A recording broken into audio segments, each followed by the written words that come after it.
What's up? What's up? What's up, everyone? Welcome to another live edition of Pro Wrestling Talk, brought to you by Blitzball Champ Gaming here on the U to the Tube. I'm your host, Blitzball Champ Jason Ingram.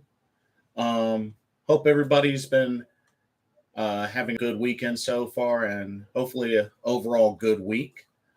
Wanted to get on here, do a fairly decent sized live stream. Wanted to talk about a few things.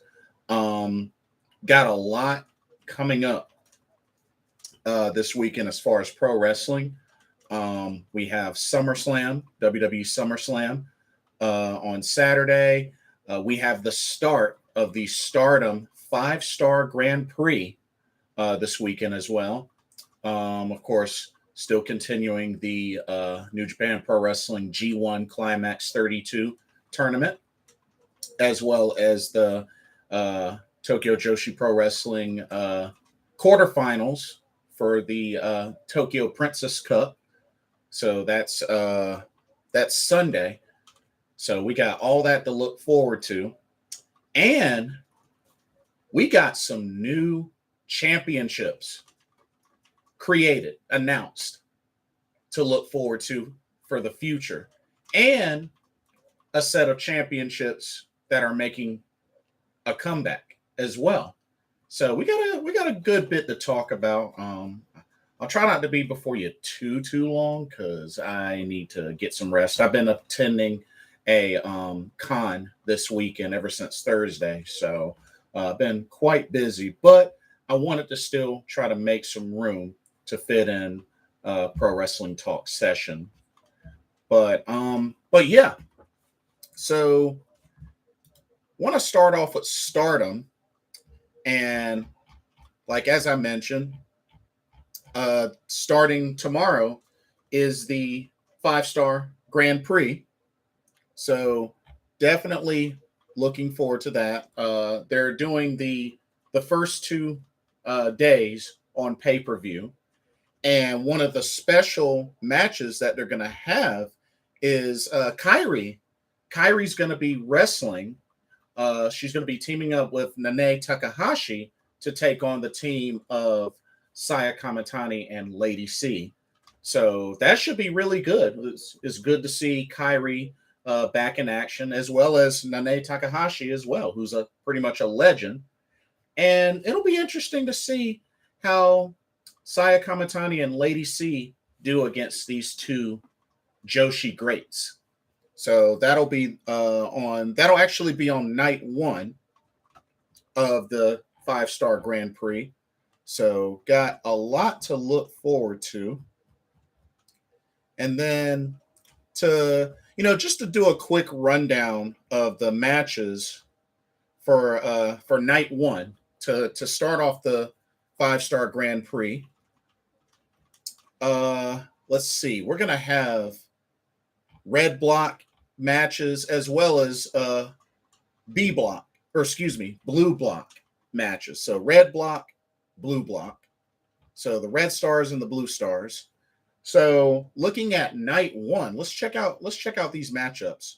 So there's gonna, not only be the Kairi and Nene Takahashi versus Saya Kamatani and Lady C. There's also going to be a gauntlet tag team match. Don't really see a lot of details for that, but there's going to be a gauntlet tag team match. Okay, let's look at night 1. So looking at the red stars. Ooh, check this out. We got Momokogo versus Mai Sakurai, which I also want to mention. Momokogo is in this tournament, and she replaces Thekla. Thekla decided to opt out of the 5-Star Grand Prix to focus on her rehab and recovering from injury. So that's why we haven't seen Thekla wrestle in a while. So they decided to replace Thekla with Momokogo. So Momokogo is officially in the 5-Star Grand Prix as the replacement over Thekla. So just wanted to throw that in there. So we got Momokogo versus Mai Sakurai. That should be really good. We got Unagi Sayaka versus Saki. Oh, so already a Cosmic Angels early showdown right there. We got Utami Hayashi versus the Jumbo Princess Himeka. That should be really good. Honestly, that could go either way. Micah versus Risa Serra. That's another good matchup to keep an eye out. And Shorty versus Azumi. Remember, Azumi defeated Shorty last year in last year's G1. It's not G1, 5-star Grand Prix. So Azumi lately has kind of had Shuri's number. So that'll be interesting to see if Shuri can get some revenge, because their last meeting, Azumi has pinned Shuri. So that should be really good. But yeah, Momokogo versus Mai Sakurai, that could go either way. Personally, I think that could go either way. I'm rooting for Momokogo. I'm happy to see that Momokogo has an opportunity in the 5-star Grand Prix. So I hope she can make the best of it. Unagi Sayaka versus Saki. Probably Unagi Sayaka will get that victory. Utami versus Himeka. Honestly, it would not surprise me if that went to a draw. That wouldn't surprise me if that went to a draw. Micah versus Risa Serra should be really, really good. But I think Risa Serra will probably pull it off. And then Shorty versus Azumi, I think Shorty will get revenge. I think she'll get revenge and avenge her loss.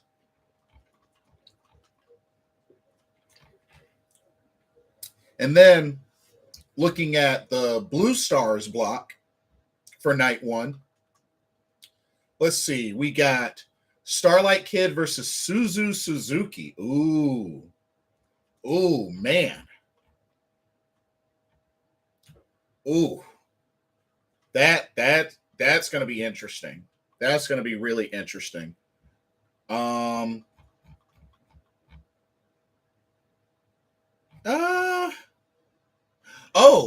Actually, scratch that.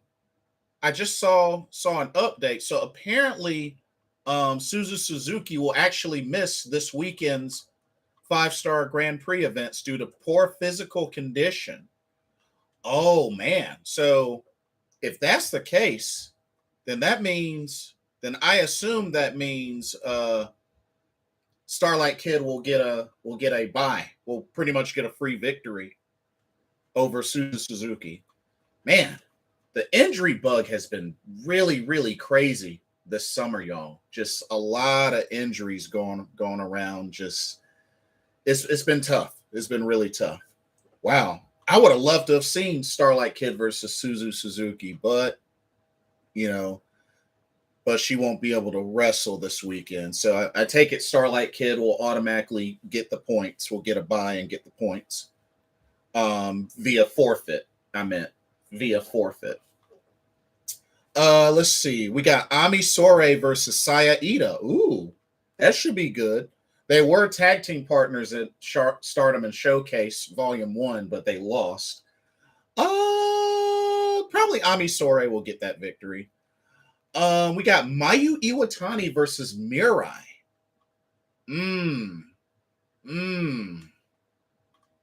I would normally say it's easy to pick Mayu Iwatani, but I don't know. Mirai could upset Mayu Iwatani. She could upset Mayu Iwatani. I don't know. That match could go either way. That could go either way. I'll probably pull for Mayu, but Mirai could pull the upset off. She could pull it off. And we got Julia versus Hazuki. Ooh. Now that should be really good. That should be a really good match. Could be a draw. Could go either way, honestly. Hazuki's still excellent in the ring as well as Julia. That could go either way. So that's night 1. So 11 matches in night 1. And then looking at night 2. So 10 matches for night 2. So let's see. We got the 5-star Grand Prix match that they have is Kairi will be wrestling once again. She'll be teaming up with Natsupoi to take on the team of Mayu Iwatani and Saya Ida.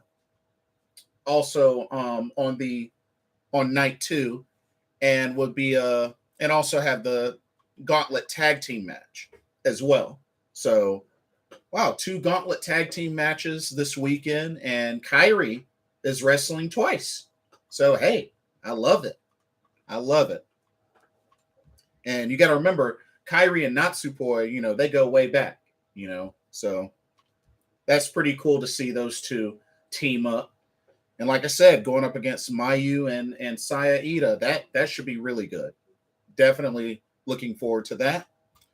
All right, let's get into the 5-star Grand Prix matches for night 2. Let's look at the red block, the Red Stars block. We got Risa Sera versus Saki. I'm picking Risa Sera. Koguma versus Momokogo. I hope Komomo puts up a good fight, but I think Koguma's gonna pull off the victory. Tam Nakano versus Himeka. Oh man, I would hate to see Himeka lose twice in a row. But like I said, I think Tam Nakano is going to end up winning the 5-star Grand Prix. Not saying that she'll go undefeated or anything, but I think Tam Nakano is going to win the 5-star Grand Prix. I'm going to say Tam Nakano pulls it off. I just got a bad feeling Himeka is going to get off to a rough start. But I hope I'm wrong. And then, we got Shorty versus Utami Hayashi. Ooh, they have a long history with each other. I mean, they have a long history. Last year, summertime, had match of the year. Easily had match of the year quality match. So, it's really, really going to be interesting to see how this matchup goes in the 5-star Grand Prix. And then looking at the Blue Stars block, we got Amisore versus Suzu Suzuki, which, I just said earlier, Suzu's not going to be wrestling this weekend. So I assume Amisore is going to get a forfeit victory. We got Mina Shirakawa versus Momo Watanabe. Ooh, that should be really good. But I'm picking Momo Watanabe to get the victory. We got former stablemates, Julia versus Mirai. Ooh, that should be really good. I don't know if Mirai will pull it off, but she could. She could upset Julia, but I don't know. And then we got Saya Kamatani versus Starlight Kid. Oh, we got a rematch here. Rematch from their match for the Wonder of Stardom Championship. So maybe this is where Starlight Kid will get her revenge and pull off the victory over the Golden Phoenix. So that should be really good.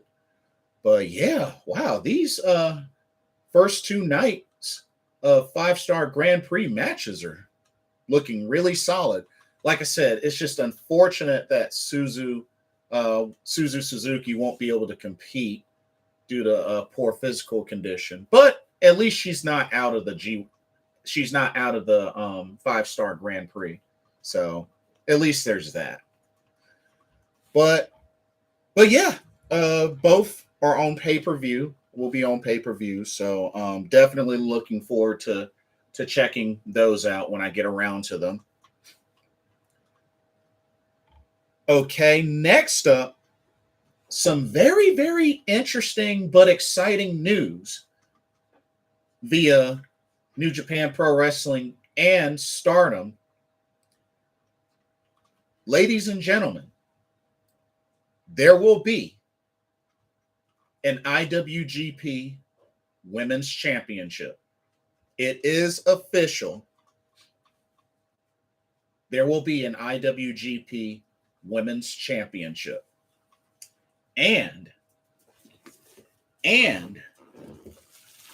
it will be decided at the November 20th in New Japan Pro Wrestling Stardom collaboration show.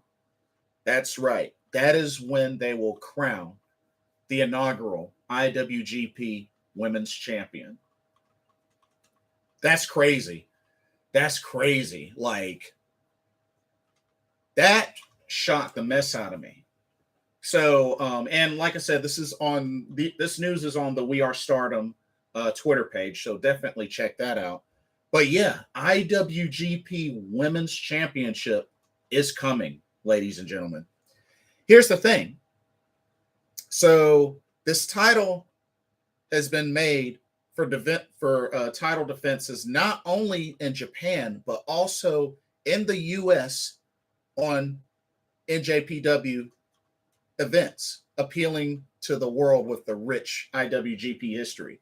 So let's see.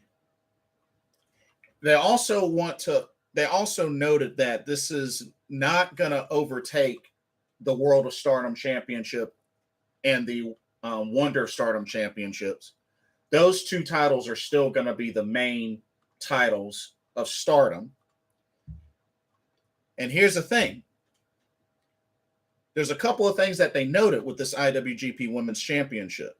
Number one, it'll be meant for NJPW events. So most of the time it'll be defended in a New Japan Pro Wrestling ring, or being that they also say that it's going to be defended in the US, we'll probably see it on NJPW Strong. We'll probably see this title defended there as well, which, hey, I'd be totally okay with.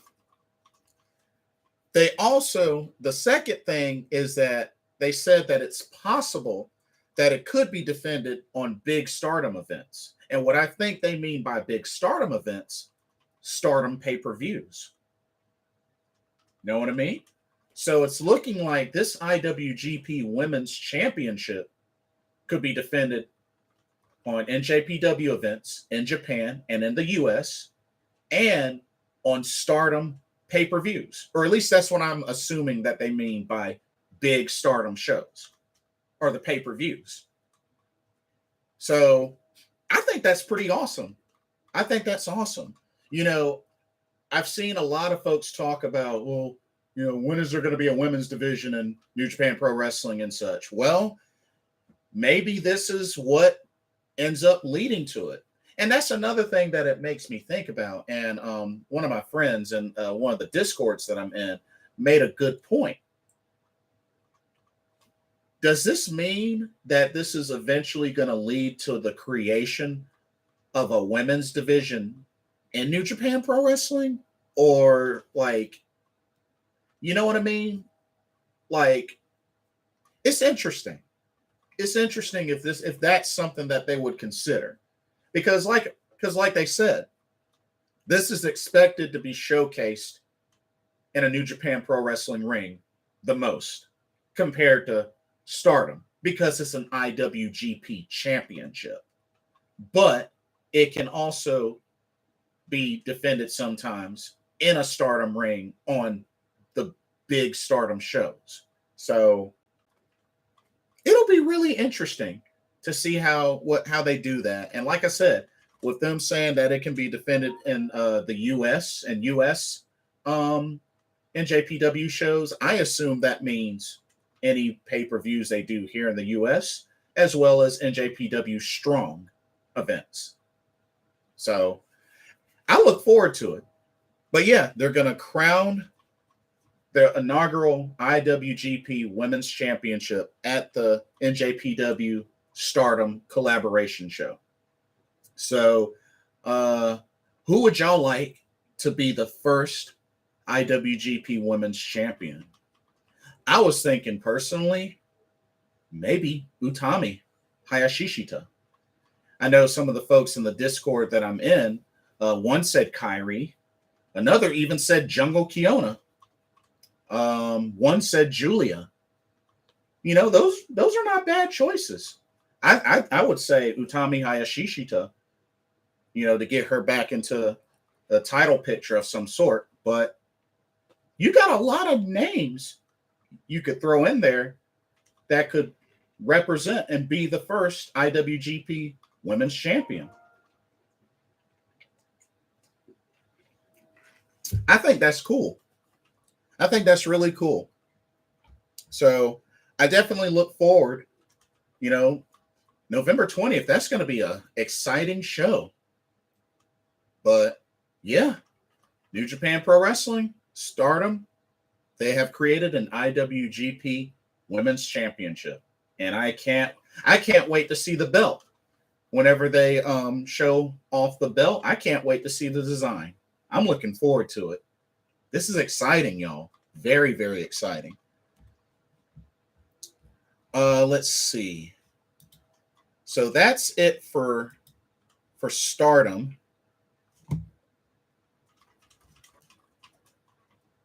Let's move on to, hey, John Elite 45. Welcome to the stream. Looking forward to the title design. Yeah, me too. Like, I'm still in awe, even from the announcement. Like, I was like, wait, they're doing an IWGP Women's Championship? Like, where the heck did that come from? But yeah, like, I'm excited. I'm really excited. I just really wonder, like, what the setup is going to be. Which, I mean, by that time, the G1, the 5-star Grand Prix will already be over with. So it really makes me wonder, like, who are the competitors going to be? Like, how are they going to set that up as far as who will compete for that title? I'm very curious because there's so many great names they could put that title on. Fitting names. So I look forward to it. Okay. Looking at the G1 Climax 32 current standings. And I know they're getting ready to do some more rounds this weekend. But looking at the standings right now, so let's look at Block A. Right now, sitting at the bottom with 0 points are both Jonah and Filthy Tom Lawler. Jonah's only had one match, but it was a loss to Toru Yano. And Filthy Tom Lawler had one match as well, but it was a loss to the Murder Hawk Monster, Lance Archer. Okay, tied with 2 points are Lance Archer, Jeff Cobb, and Toru Yano.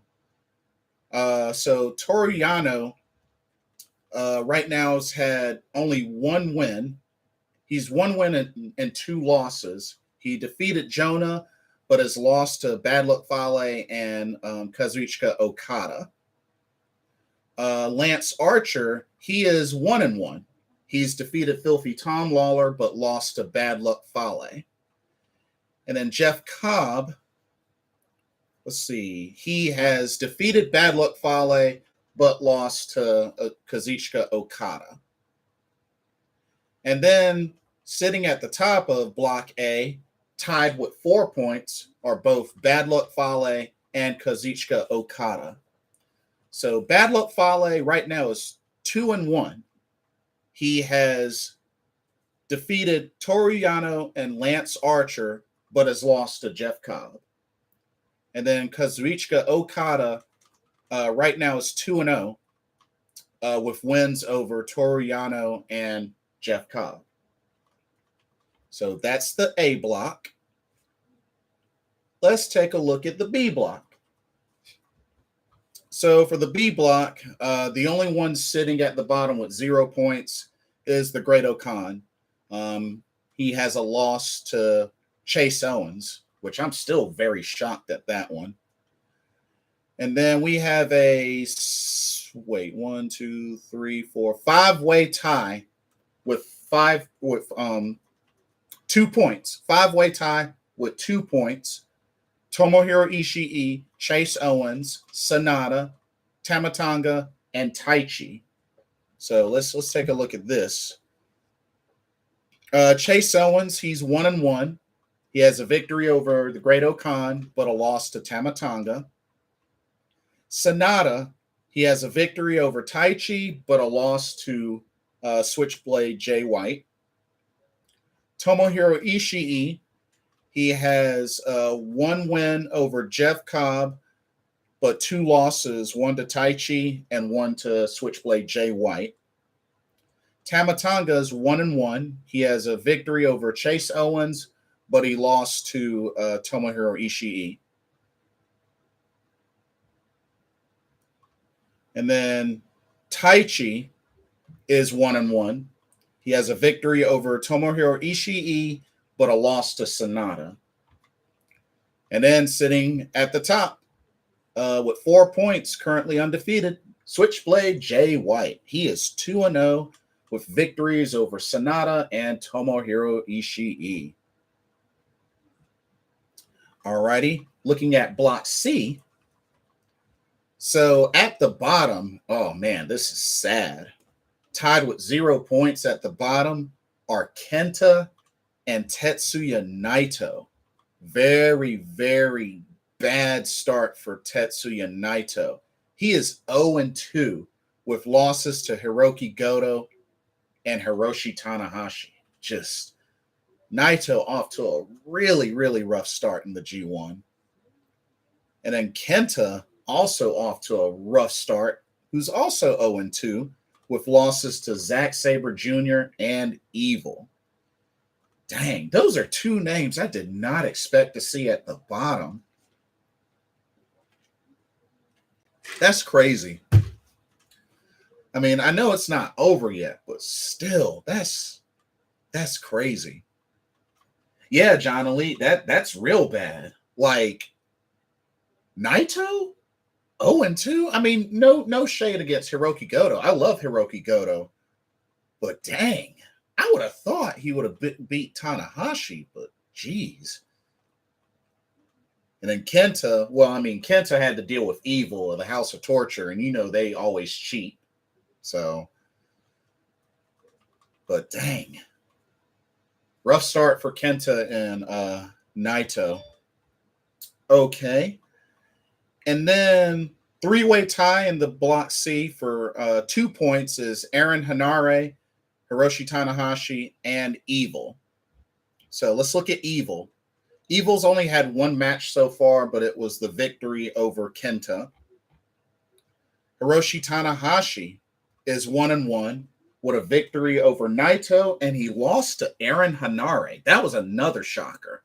I did not think he was going to upset the ace. And then Aaron Hanare also had 2 points. Victory over, so he's 1-2 actually. So he has the one victory over Hiroshi Tanahashi, but losses to Zack Sabre Jr. and Hiroki Goto. And then sitting at the top of the C block, tied with 4 points, are Hiroki Goto and Zack Sabre Jr. Hiroki Goto on fire so far, 2-0 with victories over Aaron Hanare and Tetsuya Naito. And then you have Zack Sabre Jr. on fire as well, 2-0 with victories over Aaron Hanare and Kenta. Will be interesting to see how far they can go. I would love to see Hiroki Goto win it. He's won the G1 before, but it's been forever. But he's won the G1 before. But now we got the D block. So sitting at the bottom with 0 points, poor Yoshihashi. And I've met Yoshihashi before. I like him, but just he can't seem to catch a break. But yeah, Yoshihashi, 0 points, one match, which was a loss to Shingo Takaki. All right, we have a 5-way tie of 2 points. David Finlay, El Phantasmo, Shingo Takaki, Yujiro Takahashi, and Juice Robinson. Let's look at David Finlay. He is 1-1. He has a victory over Juice Robinson, former Finn Juice tag team partner, but a loss to Yujiro Takahashi, which was such a bummer. He should have won that match. But David Finlay should be 2-0 right now. What the heck? Let's see. El Phantasmo has a victory over Yujiro Takahashi. Even took Peter from him for a night. But I mean, well, nah.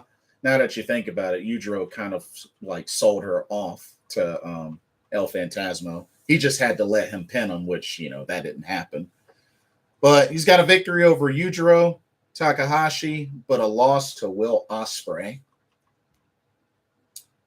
Okay, we got Shingo Takaki, who is 1-1 as well. A victory over Yoshihashi and a loss to Juice Robinson, which honestly I kind of consider an upset. I consider that one an upset. Yujiro Takahashi, 2 points. He is 1-2 right now. He has the victory over David Finlay, but losses to El Phantasmo and Will Ospreay. And then Juice Robinson, who is 1-1. He's got the victory over Shingo and a loss to Dave Finlay. And then sitting at the top of the D block with 4 points, Will Ospreay. Will Ospreay is 2-0 with victories over Yujiro Takahashi and El Phantasmo. So right now, Okada, Bad Luck Fale, Jay White, Hiroki Goto, Zack Sabre Jr., Will Ospreay looking really strong so far in the G1 Climax number 32. But got another weekend full of matches, just moving right along. So we'll see how the scores look near the end of next week.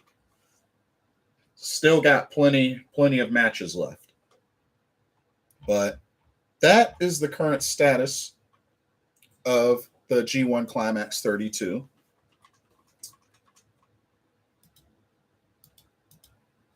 Some very exciting news in the AEW world. Another set of championships have been born. And these are some championships that I think a whole lot of fans are looking forward to. That's right, ladies and gentlemen.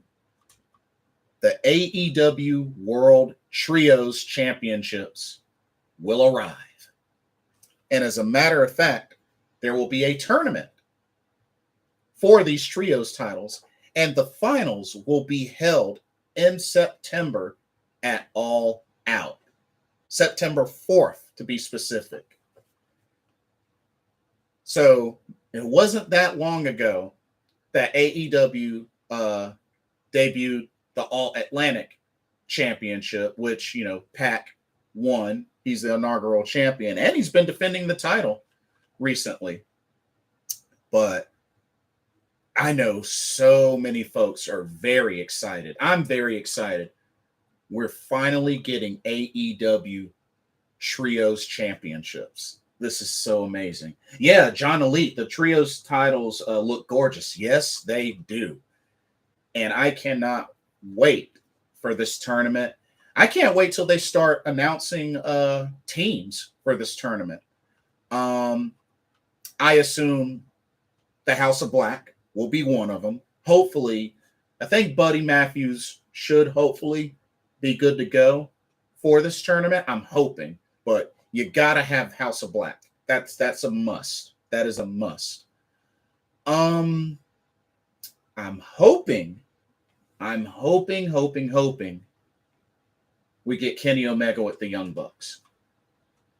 I know we could see Adam Page, Hangman Adam Page, and the Young Bucks, the Hung Bucks, but I think for this tournament, we really need Kenny Omega and the Young Bucks. I just really feel like it's the best fit.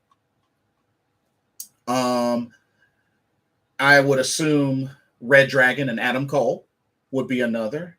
John Elite, yeah. Orange Cassidy and Best Friends, yeah.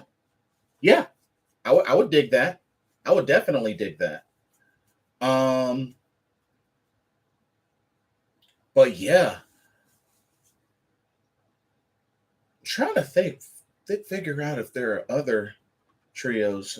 Dark Order, yeah, I would assume Dark Order would definitely be on there. Probably do who knows, maybe Evil Uno, Stu Grace, or not Stu Grayson, maybe Evil Uno, uh John Silver, and I guess Alex Reynolds, perhaps. I mean, that's probably what I would think for Dark Order, but yes, I would assume Dark Order would definitely be in there. Um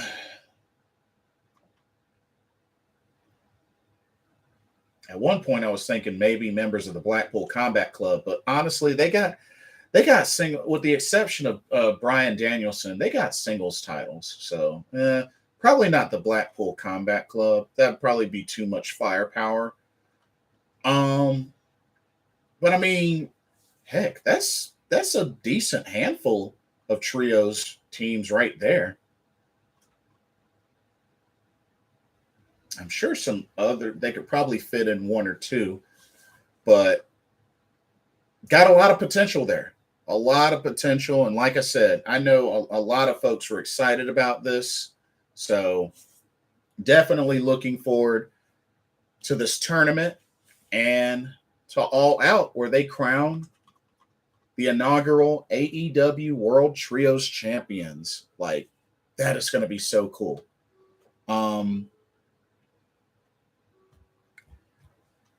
I know Fight for the Fallen was this week. It was all right. I definitely enjoyed the championship match between John Moxley and Roosh. Big Roosh fan, and it was only, I guess it was only a matter of time before Roosh took his first loss in AEW, but definitely it was a great match, and they opened with that match as well. I was really, really hoping. Now, this is where AEW dropped the ball. I really felt like the women's championship match between Miyu Yamashita and Thunder Rosa should have been the main event. I'm sorry, but Bryan Danielson and Daniel Garcia, I mean, I get that this was Bryan Danielson's return match, but I really felt like the women's title match, with the hype that it's gotten and what led to this point, I really felt like that should have been the main event if they weren't going to do the interim world championship as the main event. So I was kind of bummed about that. I was bummed about that. But the women's title match, it was a pretty good match. There were some areas that were a little sloppy, like they were when they were on the apron. That was a little bit sloppy, but for the most part, it was a good match, good finish. And I know probably a lot of folks were probably upset at the outcome, Thunder Rosa retaining. But I mean, I'm not too surprised. I would have loved to see Miyu Yamashita win, but at least we know Miyu will be back to the States and will be back to AEW in some form of fashion. I have no doubt about that. And John Elite 45, yeah, you're right. They could have swapped the women's title match with Garcia versus Danielson. I agree.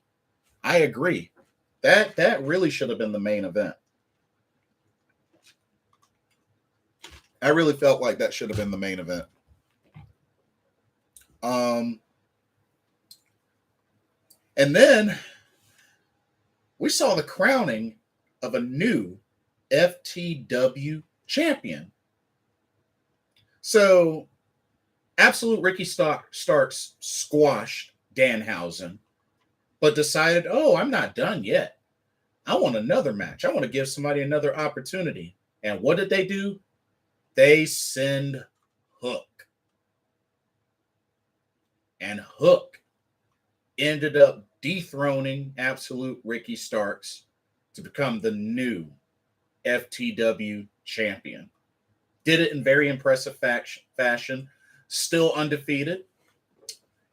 And after he walked out, Absolute Ricky Starks got on the mic, did a promo, and then Powerhouse Hobbs leveled him, turned on him. Welp, I guess that's the end of Team Taz, perhaps. And it looks like a face turn for Absolute Ricky Starks. This will pretty much be his first face run in AEW. But yeah, John Elite, I wasn't expecting the Hobbs turn as well. I definitely wasn't expecting that. So, dang, new FTW champion and Powerhouse Hobbs turning on Ricky Starks. I guess that's the end of Team Taz. I don't know.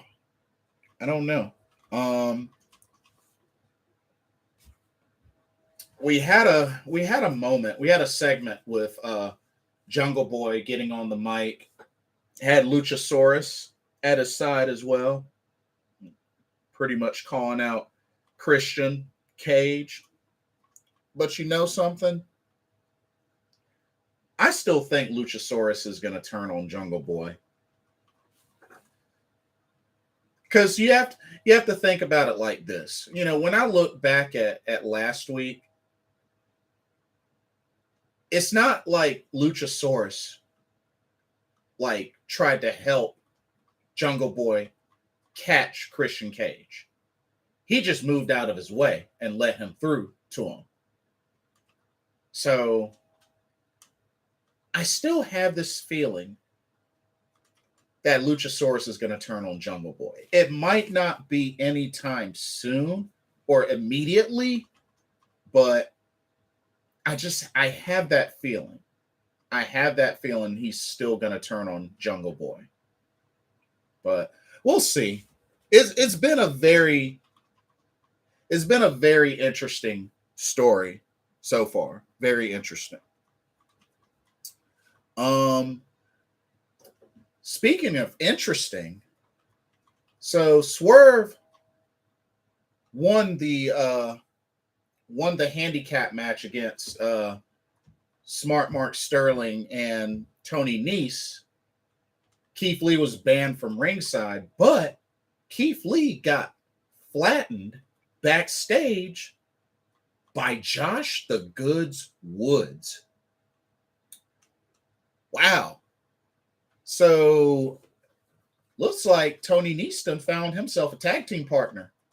And it looks like they want to get in line to challenge Swerve in Our Glory for those AEW World Tag Team Championships. Josh Woods and Tony Nese. Interesting pairing. Very interesting pairing. It could work. I think it could work. John Elite says, I thought Luchasaurus was going to attack Jungle Boy last week. I thought so too. But I think it's coming. It might not have been last week. I think it's coming. Maybe within another week or so. I still think it's going to happen, John Elite. I still think it's going to happen. It's only a matter of time. I was kind of confused with the House of Black. So Brody King wants a coffin match. Wants a coffin match with Darby Allin. I really don't understand this. Brody King is literally 4-0-1 against Darby Allin. I really don't know why there needs to be another match against Darby Allin. Like, I mean, I feel for Darby. He hasn't been able to beat him, but it's like, in their history, Brody King has beaten him 4 times. Like, and then are they gonna have Darby Allin beat? Are they gonna have Darby Allin beat Brody King finally in a coffin match? Ugh. I can't see it. I can't see it. John Elite says, between Jungle Boy and Ricky Starks promo, which was better? Oh, Jungle Boy. Definitely Jungle Boy. Ricky Starks had a good one, but Jungle Boy definitely topped it. Jungle Boy topped it. But they both were really good. They both were really good.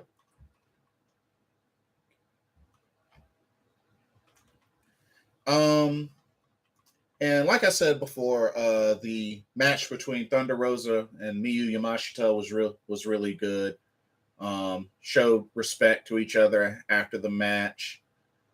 And like I said, I'm pretty sure this is not the last that we see Miyu Yamashita in AEW.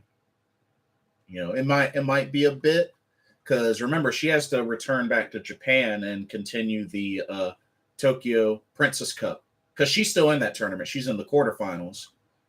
So, which I think she has to face now Kakuta in the Tokyo Princess Cup. So she's got to go back to the to Japan for that. And then, well, like I said, the main event. I mean, it was good that Bryan Danielson is back, but I did not expect him to lose to Daniel Garcia. That's a big move. Put Daniel Garcia over, having him beat the American Dragon. Like, it was crazy. But of course, you know, Jake Hager interfered, you know, had to cheat. But still, like, them putting over Daniel Garcia, Red Death. You know, I think it's a matter of time before maybe he gets another shot at an ROH championship, or maybe like a TNT championship or something of some sort, and he becomes a champion in AEW or in ROH. I think it's a matter of time. But it was good to see him and Bryan Danielson go at it. So definitely like that. But I'm just really excited for those AEW trios titles. Really, really excited for that. John Elite says, do you see Garcia joining the Blackpool Combat Club? I did originally, until he joined Jericho Appreciation Society. Now I definitely don't think it's going to happen. I really felt like it should have happened in the first place and not him joining the JAS. So honestly, he's not leaving JAS anytime soon. If he leaves them and joins the BCC, it won't be until way later. Way later. I really felt like that's what they should have done with him in the first place, but didn't happen. So I was really bummed about it. Was really bummed about it. But I think it's pretty interesting what they're doing with Lee Moriarty. Lee Moriarty pretty much turning heel, and looks like he may be joining Stokely Hathaway. I think that ought to be a really good pairing. Stokely Hathaway and Lee Moriarty. I think that should be a good pairing. I think that definitely should be a good pairing. I'm still happy that because I know Ruby Soho and Anna Jay went at it tonight as well. I'm just really happy that they decided to keep Ty J together. It's just that they're, you know, part of the Jericho Appreciation Society now. But Anna Jay out of the Dark Order. But hey, sticking with her bestie. I like it. I like it personally. But you know what? You know something, y'all? You know, now that Ruby Soho's been engaging in a rivalry with Ty Conti and now Anna Jay, I think it might be a matter of time before a certain familiar face might get signed and joined by Ruby Soho's side. A very familiar face. I don't know. Maybe by the name of Evie. aka Dakota Kai. You got to remember, those two have a lot of history together, going all the way back to the Shimmer days. Ruby Soho and Evie / Dakota Kai. We might be seeing that in AEW. I think that would be a really great counter. I think that'd be a great counter.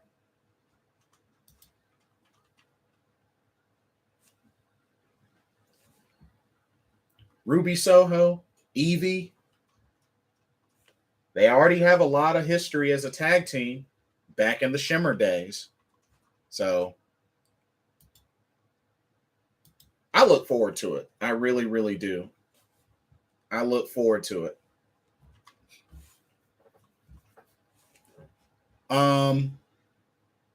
So let's shift gears a little bit. All right, WWE. Well, couple of things. One, so Triple H, back at head of creative, back to his duties, and then some. Two, it looks like they're trying to reconcile with Naomi and Sasha Banks and hopefully bring them back.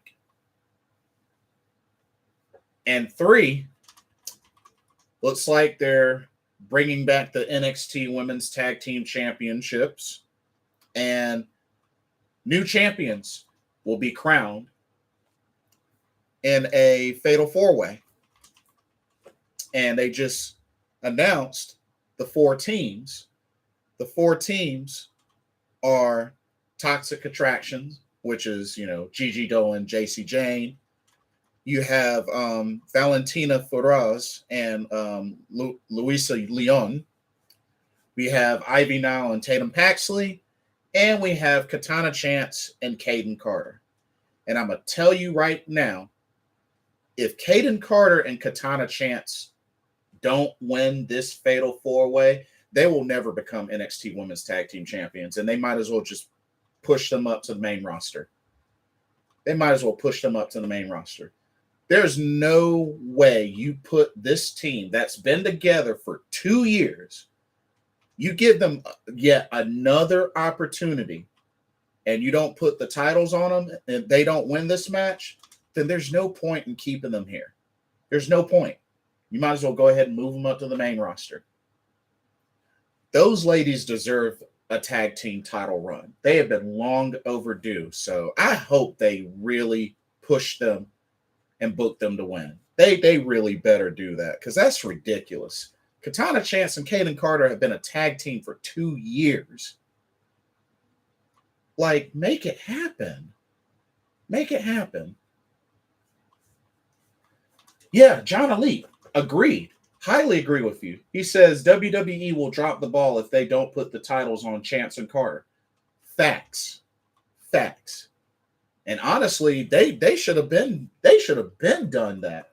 Even recently, instead of putting it on Roxanne Perez and Cora Jade, that was stupid. That was really stupid. Like, they could have had the Cora Jade heel turn without them being crowned tag champs in the first place. But yeah. I am really, check this out, y'all. I'm really excited for Saray versus Meiko Satomura next week for the NXT UK Women's Championship. Like, I am so excited about this match. These two ladies, very familiar with each other, faced each other twice in Japan. First time was back in Diana. Meiko defeated Saray. Then they fought again in Sendai Girls, and Saray beat Meiko. So pretty much this championship match next week is the tiebreaker. And you know what the crazy thing is? Saray was 15 years old when she first went up against Meiko. That's crazy.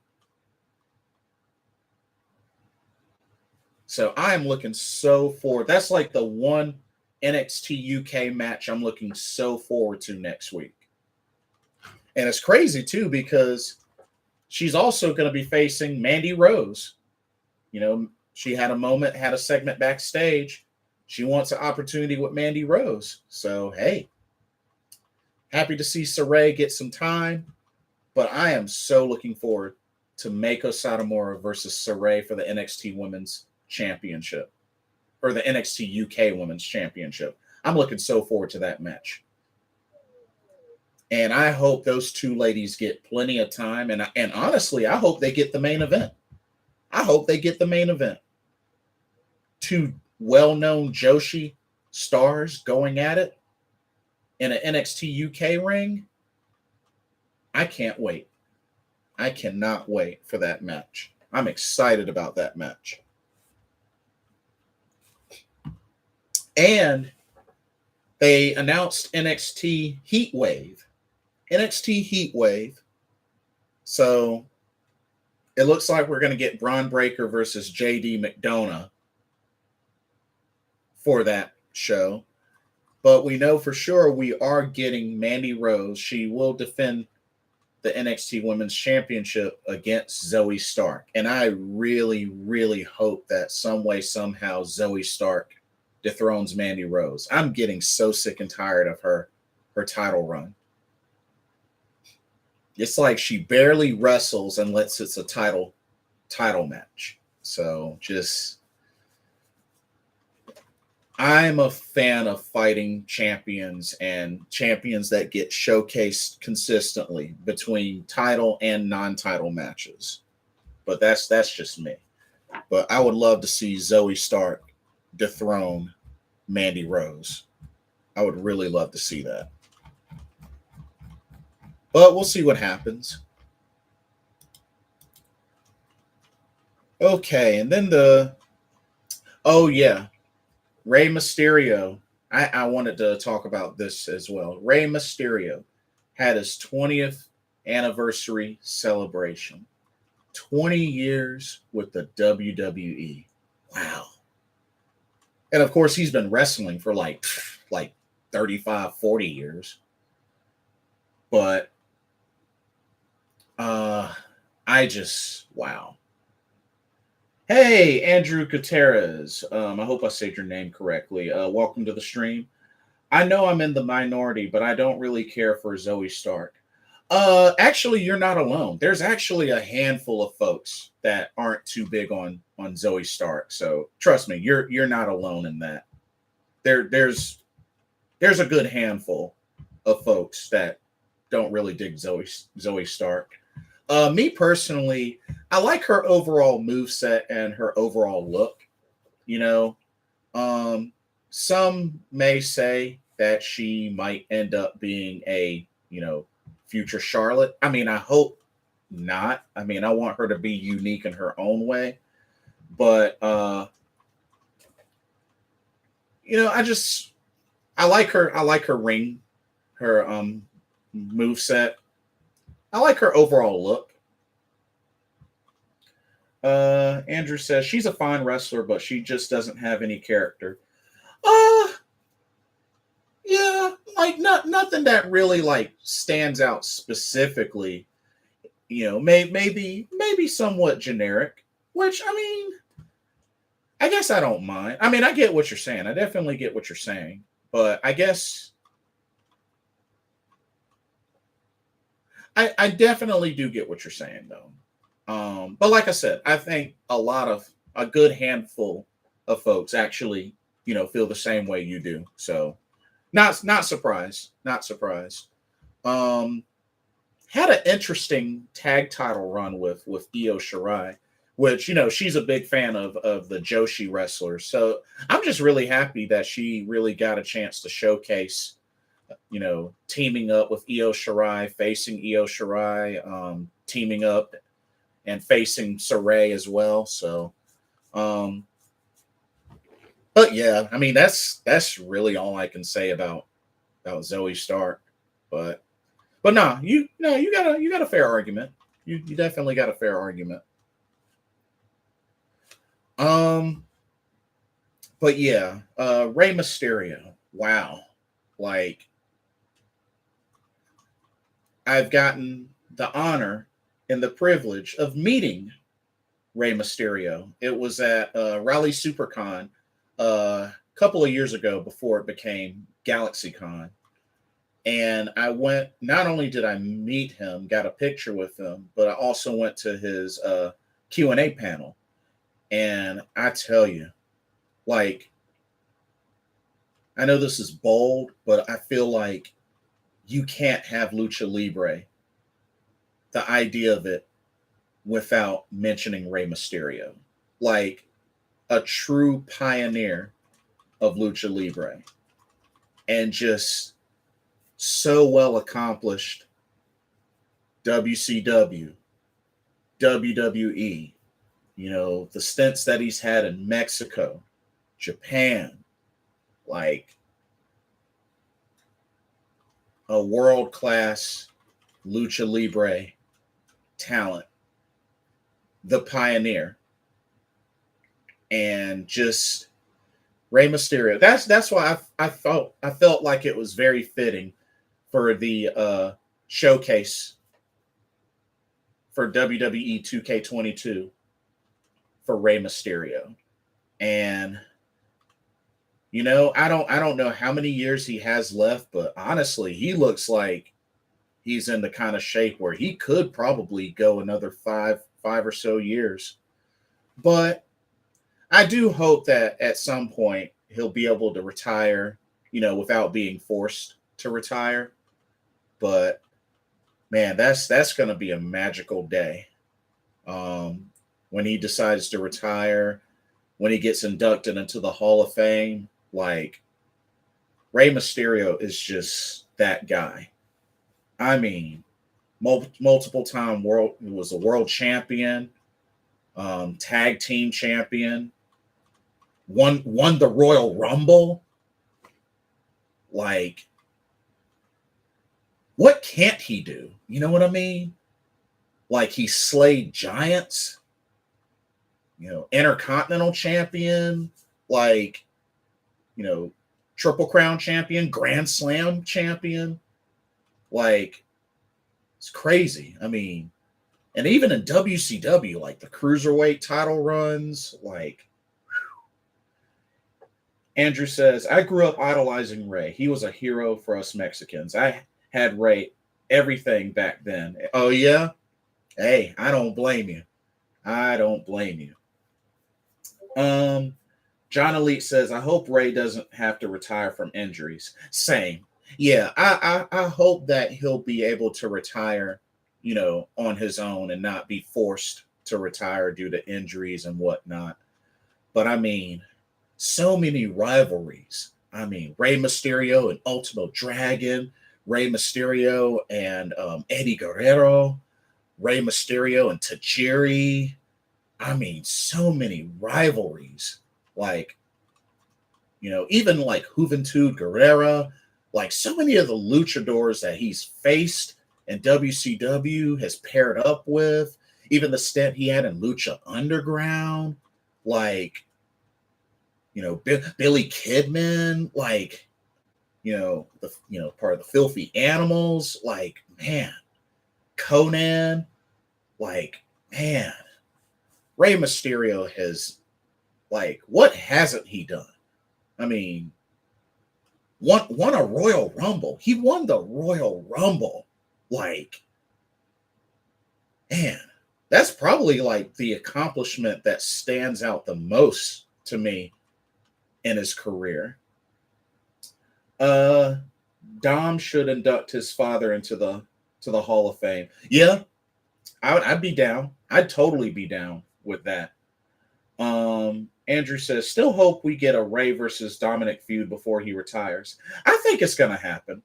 I think it's only a matter of time, but I think it's going to happen. Oh, thank you for reminding me, Andrew. Rey Mysterio versus Batista. Definitely a legendary feud. Indeed. Great tag team partners as well as opponents. So yeah, thank you. Now, I knew I was missing a very key one, but yeah, shoot, he's even faced Jushin Thunder Liger before. Like, I tell you, Rey Mysterio. Like, personally, one of my favorite matches was Cruiserweight Championship on SmackDown against Tajiri, where he beat Tajiri, and Tajiri was a sore loser and spewed mist in his face. That's one of my favorite Rey Mysterio matches. Like, just the clash of styles between Tajiri and Rey Mysterio. Both were cruiserweights, but Tajiri had the martial arts background, something that Rey Mysterio doesn't have. But they matched up so well against each other. And of course, they teamed up as partners before. But just, man, Rey Mysterio, like you literally can't say Lucha Libre or Cruiserweight without mentioning Rey Mysterio. That's much of a big deal that he is. And just, man, 20 years in the WWE. And that's just only part of his career. And,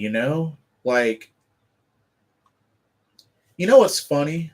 I've always had this dream scenario back where WWE still had the purple NXT Cruiserweight Championship.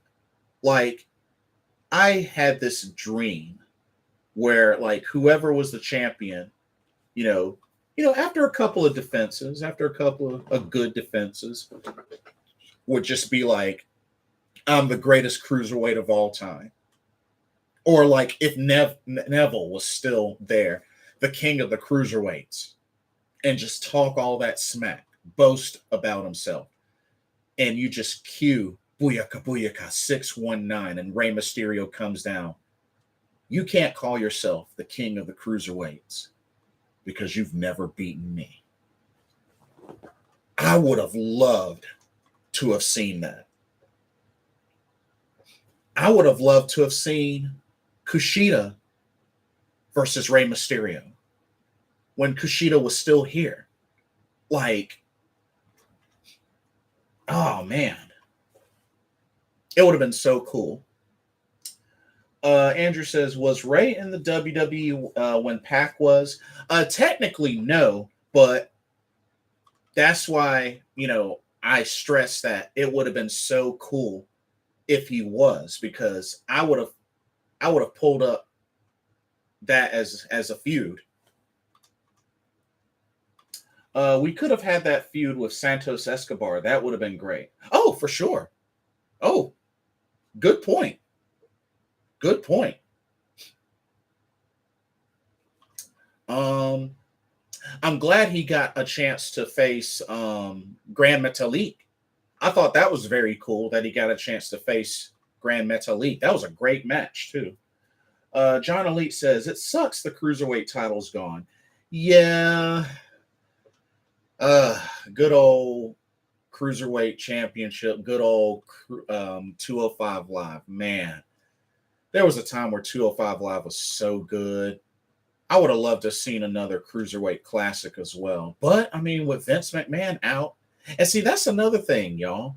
With Vince McMahon not in charge of creative and all that, it's back in the hands of Triple H, we could see another Mae Young Classic. Who knows? Maybe we'll see a second Cruiserweight Classic. I would love to see WWE Evolution make a return. So it may take a while for, a lot of the changes to really set in, but I think it's only a matter of time. Andrew says, at one point I was watching NXT and 205 Live exclusively. Oh, yeah. I don't blame you.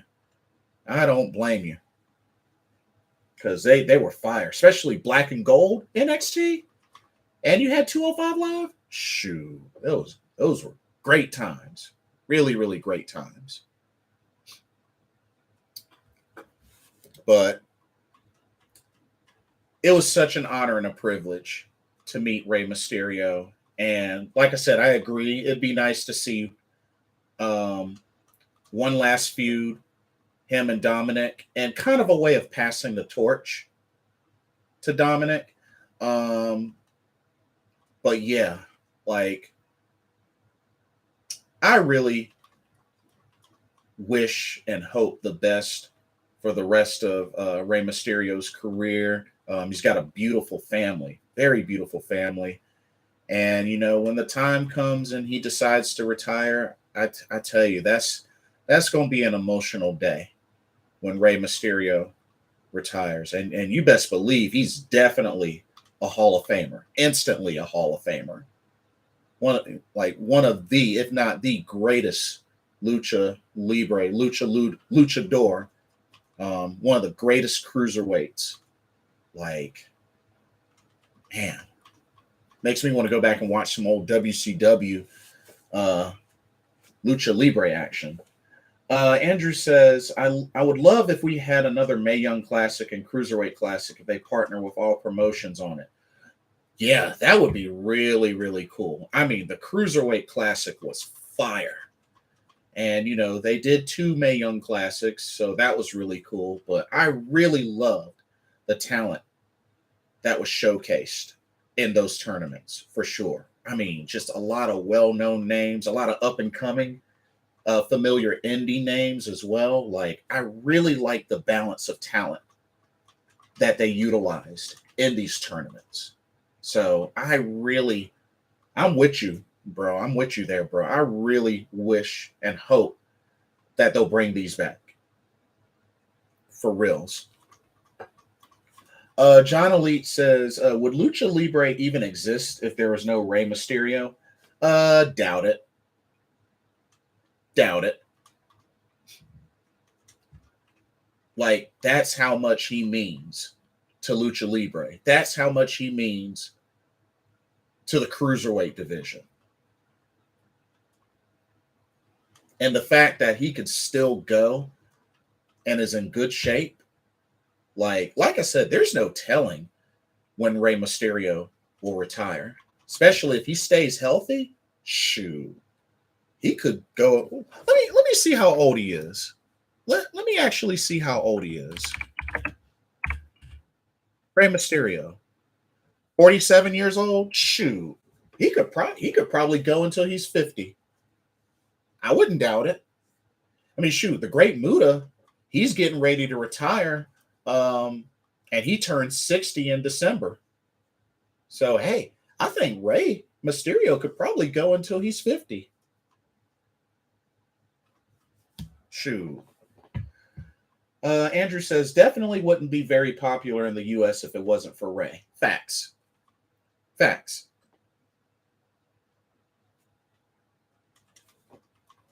I mean, there's Mil Mascaras, but I mean, like you said, Andrew, I think Rey Mysterio really set it off for Lucha Libre in the U.S.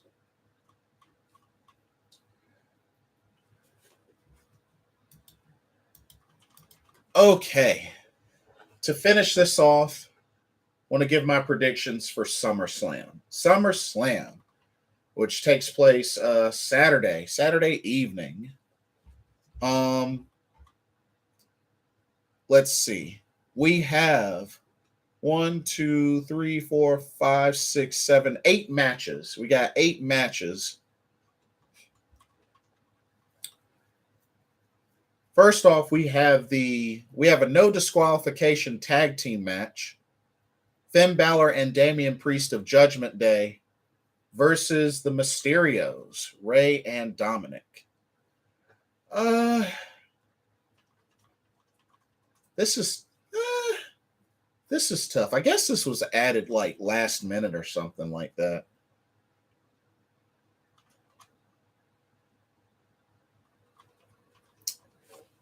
You know what? Maybe this is when it happens. Maybe this is when the turn happens. But I don't know. Judgment Day have kind of had the last laugh recently after disrupting Rey Mysterio's 20th anniversary celebration, and Rhea Ripley returned and shoved Aaliyah. So I guess I'll pick the Mysterios. Sure, the Mysterios.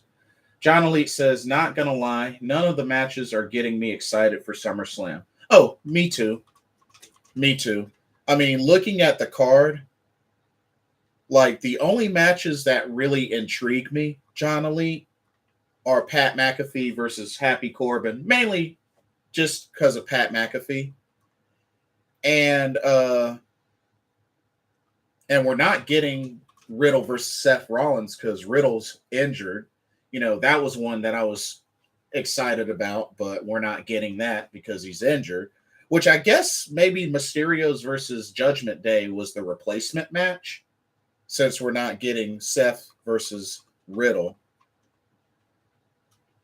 But honestly, probably just Pat McAfee versus Happy Corbin is really the only match that intrigues me. Like Logan Paul versus The Miz, don't care. I don't like Logan Paul. I mean, Logan Paul might pull off the victory, but that's a match I just don't care about. I really don't care about that match. The Raw Women's Championship, Bianca Belair versus Becky Lynch, don't care. I mean, I thought they settled that at WrestleMania, but apparently not so. So, I mean, it's another rematch. So, don't care about that. Like I said, Pat McAfee versus Happy Corbin, I am intrigued. I'm pulling for Pat McAfee to win, though, of course. The undisputed WWE Tag Team titles will be on the line. The Usos versus the Street Profits with special guest referee Jeff Jarrett. I mean, while these two tag teams have great chemistry, this is like the 7th, 8th, 9th time they faced each other, so really don't care too much about this match. But I don't know. I guess the Street Profits may. I don't know. The Usos might win and the Street Profits may finally break up because I know there was, supposedly possibility of them breaking up. But John Elite says, he doesn't care about the Brock and Roman match, no matter what the stipulation is. Yeah, I don't think anybody are excited about Brock versus Roman for the 20th time. The United States Championship on the line. Bobby Lashley versus Theory. Another rematch. Another match. Don't care. And the thing that sucks is, man, this is supposed to be their Money in the Bank briefcase holder, and they're making Theory look so weak. Dude gets constantly destroyed by Brock Lesnar. And it's like, Bobby Lashley had his way with him. It's like, dang, this is supposed to be your Money in the Bank contract holder, and yet he's getting destroyed left and right. And he's going to get destroyed in this match. He ain't beating Lashley. So, like I said, excuse me, his cash-in is probably going to be a failed cash-in, if you ask me.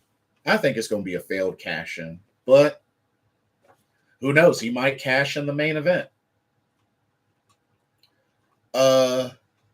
We got the SmackDown Women's Championship on the line as Liv Morgan defends against Ronda Rousey. John Elite says, do you think we get any returns or surprises on Saturday like an Edge or Bayley return? We better. One or the other or both. Otherwise, this is going to look like a very lackluster SummerSlam. And this is supposed to be one of their big pay-per-views.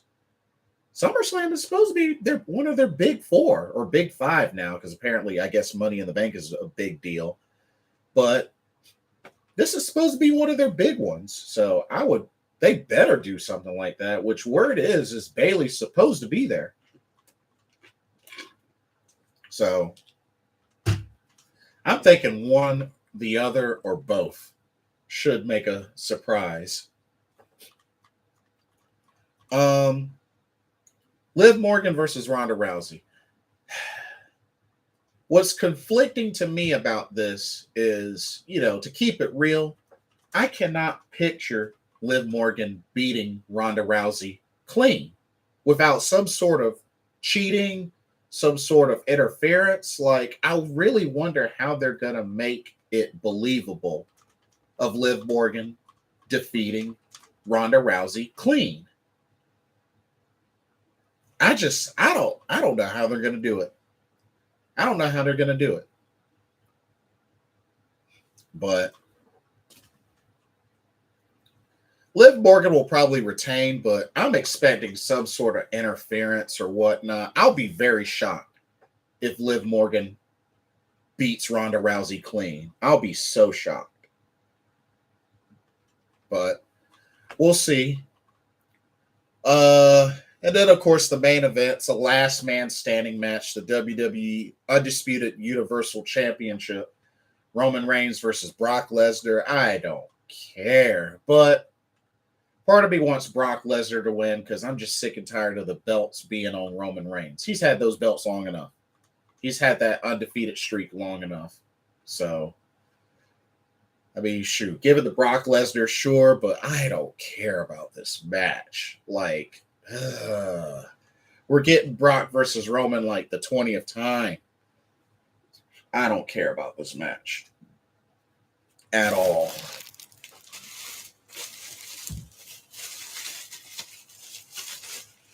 I care more about Xenoblade Chronicles 3. That's how much I don't care about Brock versus Roman. But yeah. But yeah, that's SummerSlam. I mean, like I said, I'm gonna watch it with my dad. But I mean, at least the positive, at least we're seeing some title matches. 1, 2, 3, 4, 5 title matches. So I mean, at least that there's that. But yeah, that's pretty much it. John Elite says Roman has held the Universal title for like almost 700 days. Yeah, that is true. It's also been announced that WrestleMania 2024 will be in Philadelphia at Lincoln Financial Field. So, Hollywood next year, SoFi Stadium, Lincoln Financial Field in 2024. Andrew says, hoping Goldberg isn't going to be a mystery opponent for Seth. So it looks like Seth is not on the card, Andrew. So he's not on the card. They just took that match out, and I think them replacing it with the Mysterios versus Balor and Priest is what they ended up doing. With Finn now in Judgment Day, would it be a good time to now bring back the Demon? My thing with that, I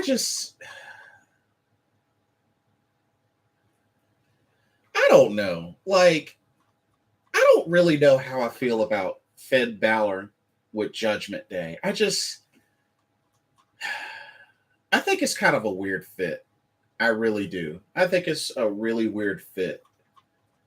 But I mean, I guess, but I don't know. Just him with Judgment Day just feels weird. Feels really weird. But it could happen. It could happen. Andrew says Seth had ranted about getting taken off the card, and Triple H ended up replying with "I hear you." Oh, well, who knows? Seth Rollins has a habit of appearing and laughing and complaining, so he might make an appearance and he might demand a match, and maybe it could still happen. I don't know. Maybe it could still happen. Seth Rollins comes out, wants a match. John Elite says Finn's attire also changed since joining Judgment Day. Oh yeah, that purple with the purple shirt hanging out of his pants. Yeah, I just, yeah, it's just weird. It's just really, really weird. Like versus Edge being the leader, it feels like night and day, personally. But that is your SummerSlam pay-per-view. Eh. John Elite says, I would be surprised if Johnny Gargano comes back. Well, I mean, Candice LeRae, I believe, is still employed with WWE. So, I mean, hey, it could happen. It could happen. I mean, with Vince not in charge of creative and all that, it could happen. Who knows? We might see some returning stars now that folks know that Vince ain't the head of creative. Andrew says Candace's contract ran out last time I heard. Oh, for real? Oh, okay. Well, maybe it ends up being a wherever Johnny goes, she'll go type of thing, if possible. If possible. Could be a wherever he goes, she goes. We'll see. Shoot, they're still trying to work out, I guess, the details with Io Shirai because Io Shirai only agreed to appear to re-sign if that meant her going to the main roster. Otherwise, she was going to leave. Andrew said Gargano did appear on Impact on Thursday, just as a video, though. Hey. I could see him in Impact. I mean, honestly, Johnny Wrestling could go anywhere. He's that good. He could go anywhere. Shoot. Let him go to Japan. I wouldn't mind. Let him go to Japan. He could go anywhere and be successful. He's established himself as a big name now. But yeah. And Io's supposed to be returning from injury soon. So hey, who knows? Maybe post SummerSlam, we'll see Io Shirai on the main roster. We'll see. Andrew says Gargano is in Nashville this week for StarCast. Maybe he could appear on SummerSlam. Perhaps. That's right. SummerSlam is in Nashville, isn't it? Oh yeah, that's true. That's true. That's right. So yeah, we'll see. It could. Hey, you never know. You never know. But okay, I think that will do it for this live stream. Talked about a good bit, but yeah, just to recap, let me know what y'all's thoughts are. What do y'all think about Stardom and New Japan Pro Wrestling announcing an IWGP Women's Championship that will be crowned a champion at the November 20th collaboration show? Let me know what your thoughts are on that. The G1 Climax 32, the current standings. The 5-star Grand Prix is getting ready to take off. Kyrie will be competing both nights. We got the tournament matches. And like I said, just to recap, Thekla is out of the tournament to focus on rehab. She got replaced by Momokogo. So Momokogo is her replacement in the 5-star Grand Prix.